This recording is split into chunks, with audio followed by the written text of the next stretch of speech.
Hey there, safety friend. Today we're talking about reactive and proactive indicators. And I'm going to answer the question I get quite a bit. What proactive indicators should I be measuring?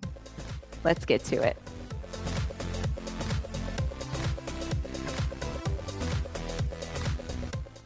Hello, hello, hello, my safety friend. Thank you for joining me here today and welcome to the Safety Geek. My name is Bri, your number one safety geek. Thank you for being here. I hope you're having an amazing day. Today, we are going to talk about reactive versus proactive indicators. And I know that a lot of safety managers struggle with the proactive indicators. They don't necessarily understand what to measure, how to measure it, and what to do with that data. So I want to kind of get into that and tell you how you actually use both pieces of data. So both are kind of key to your safety program, but one has a bigger impact. I bet you can guess which one that is. So anyway, the definition of proactive and reactive data or indicators, excuse me. So reactive are things that have already happened. Reactive indicators are an accident happened. What can we do to prevent it from happening again? That is a reactive indicator. So you're not actually taking action until something bad has already happened. All right, so from your accidents, you can actually get a lot of data. You can get, when the accident happened, the time of day, the conditions that the accident happened under, the tasks being performed, the behaviors and the SOPs that they were following, and all kinds of other things. And you're going to do an accident investigation on that accident as well, which is going to give you even more data. So anything that's derived from that accident ends up becoming reactive indicators, right? So the accident happened and we know that those indicators have caused accidents in the past.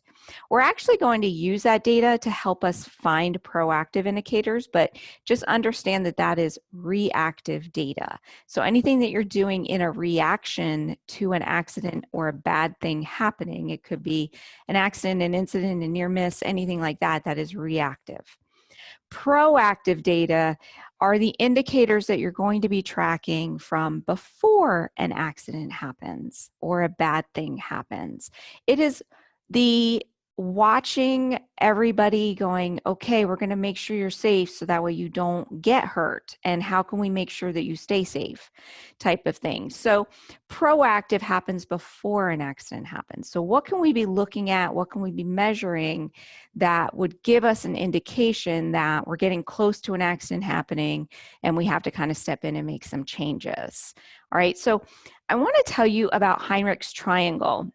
And I know that there's if you really get into the total safety academic world, I was going to say the safety geek world, but it's more of the academic world where, they're really doing all the research about safety science and all of that.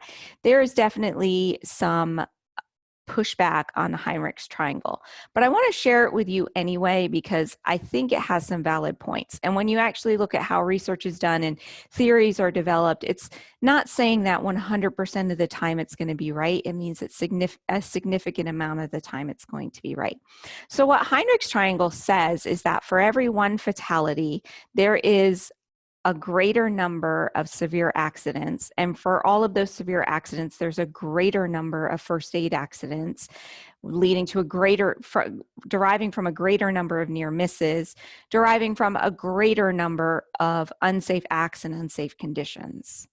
So proactive indicators is looking at those unsafe acts and unsafe conditions, because the theory states that if you can get rid of those, then you're not going to have the near misses, the first aids, the severe accidents, or the fatality. And this is where people get into where Heinrich's might not be right, because I can go into a facility that is just awful, right? That they have, all of these unsafe acts, all of these unsafe conditions, no maintenance, no safety in place, and they haven't had an accident in 3 years. And I can also go into a facility that is a VPP site that has top notch, that is, way low in accident rate, maybe even zero, and they can have a fatality. So that's where you can get some pushback on it. But The theory still holds strong that if you focus on the unsafe acts and conditions, you're going to have less accidents in the long run. You can also look towards the broken window theory, which is a criminology theory, which I've talked about. I do have a podcast on the broken window theory because I absolutely love it. It's a criminology theory that says that if you pay attention to the small stuff, the big stuff tends to reduce as well. So that is what your proactive indicators are looking at. It is looking at getting rid of all of that small stuff, or focusing on all of that small stuff and improving the small stuff so that way the accident doesn't happen. So the question becomes, how do I identify those actions or those conditions that I need to focus on? Or how do I measure them? That's the bigger question that most people have difficulty with. And does that mean that we never look at reactive data? And that's not true. We do look at reactive data. But before I continue, I want to share with you, I have a freebie that you can download that kind of goes with this podcast. And it goes with some other articles I've written on the Safety Geek site as well. So be sure to check them out. So it's called the Proactive Trend Analysis Tool. So it's a way for you to take the measurements of your proactive indicator and actually do a trend analysis on them. So make sure you download it. It's completely free. And it'll definitely help you as you're starting to trend your proactive indicators. All right. So your proactive indicators can come from your reactive data. So if you do an accident investigation following an accident and you find that people are twisting while they're lifting, or that the accident happened because he was twisting while he was lifting, and that's how he injured his back, that is an indicator. It's a reactive indicator. You know that that person twisted while they were lifting and that caused the accident. But now you can take that indicator and go, okay, well, I'm going to start to proactively look for that behavior in all the employees. So that's where I'm saying you can get your proactive indicators from your reactive data. All right, so that gets put on the list. That is a proactive indicator, twisting while lifting, right? Other ways that you can find proactive indicators is looking at your JHAs, if you have them. The last column in a JHA is how are you going to mitigate that safety hazard? Every single mitigation step is a proactive indicator. You could look at your SOPs if you have safety written into your SOPs or policies and procedures that they're supposed to follow to do the job correctly. Those are all proactive indicators because if they do the job correctly, they shouldn't get hurt. If they're doing the job correctly and they do get hurt, then you know you have a gap somewhere that needs to be filled. That becomes a reactive response to an accident. All right, so other places that you can find proactive indicators would be your work orders.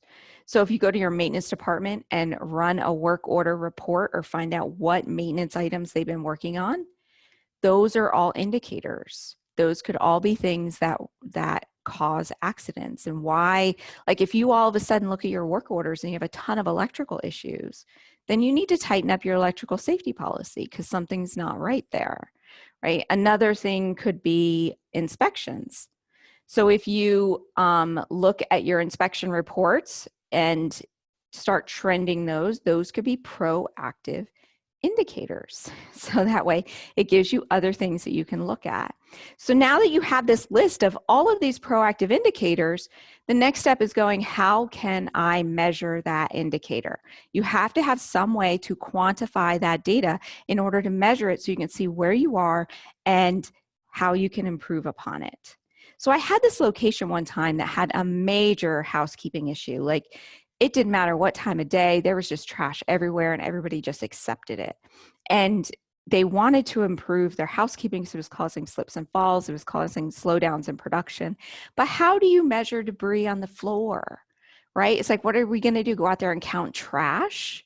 So you have to come up with a way that like at certain intervals, you're going to come up with a subjective number of what the housekeeping is like or whatever. I don't remember what they finally came up to with that. I know their first point was let's count the trash, but I think I ended them at like, let's have 3 people come up with a subjective answer as to how the housekeeping is at this point in time. And you do that 4 or 5 times a day.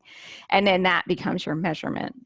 So that way, and you don't want to do just one person because that ends up becoming too biased, right? So you want it to be a very subjective number. But anyway, My point is, look at every indicator and say, how can I measure it, right? Put it into the proactive trend analysis templates. That way you can track it from there, right?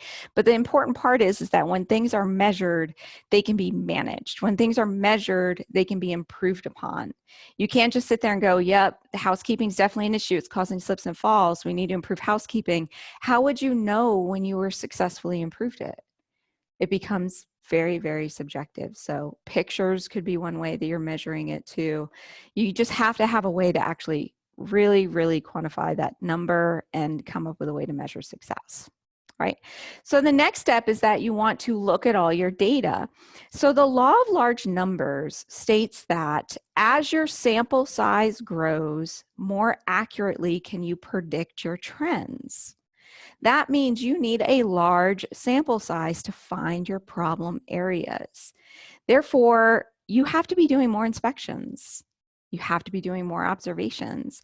Maybe you need to get other people's eyes on there, have other people doing inspections and combine the data, have other people doing observations and combine the data. Do more investigations, right? And then you can take the data from that investigation and throw it into your proactive response. You might be saying, well, the only way I could do more investigations is have more accidents, and that's not true. Every unsafe act, every unsafe condition can be investigated. In fact, when I teach accident investigation, we always teach it in a level of like where you are in your accident stages. And if you're at the stage where you're not having that many accidents, we start investigating reported hazards. And why did that hazard even come to be? What created that hazard? And then that becomes a data point as well. So that it gets you closer and closer to zero. Right? So because of the law of large numbers, you need to have a lot of data, and reactive data does not give you that much data.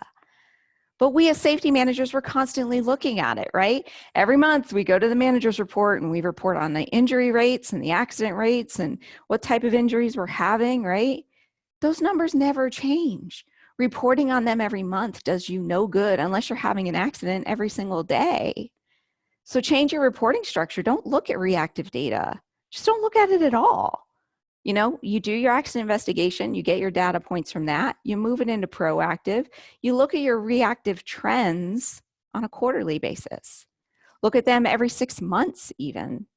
Get your people thinking not reactively, get them thinking proactively by stop showing them the reactive data. Right? So your proactive data can actually change from month to month. It's better if you look at it over a 3-month period, but it can change month to month. It very rarely ever changes week to week. But month to month, you can look at it that way because your proactive data is actually telling you the climate of your workplace. You know, you can actually see trends in your proactive data of when your people are starting to get overworked, when productivity is higher than normal. Like what if your company made a really big sale and you had to make double the amount of widgets this month? You can see it in your proactive data. If there are supply interruptions like we're seeing right now, you can see the results of that supply interruption in your proactive data because it affects so much in the business. It affects, you know, their behaviors and how they're operating, how they are, you know, following the SOPs. People themselves are more stressed right now because of the economic conditions and the political conditions in the country right now. People are more stressed. That's going to affect your proactive data too. So that's why you want to look at proactive data more in depth and more often, because it gives you a better picture of what could be happening. And if you're ignoring that proactive data, then an accident could happen, especially if you believe in Heinrich's triangle, because you're ignoring all these indicators of an accident's going to happen and you're not doing anything about it. Somebody's going to get hurt. So if you're looking at this data every single month or every single month, then you can easily say, okay, we're seeing an upward tick in people, you know, not wearing their safety shoes. So let's put an initiative in place and reinforce that. Let's start talking to people about it. Let's start training on it before someone's foot gets run over, before a box falls on somebody's foot. So that's why your proactive indicators are so important. Alrighty, my friends, that is all that I have for you today. I could talk about this forever. I love data. I love crunching the numbers. I love creating all the fancy charts and sharing them with my management team. But if you love this stuff, make sure that you get on my mailing list and that you take my free course at thesafetygeek.com/free course. And I will chat with you next week. Thanks. Bye-bye.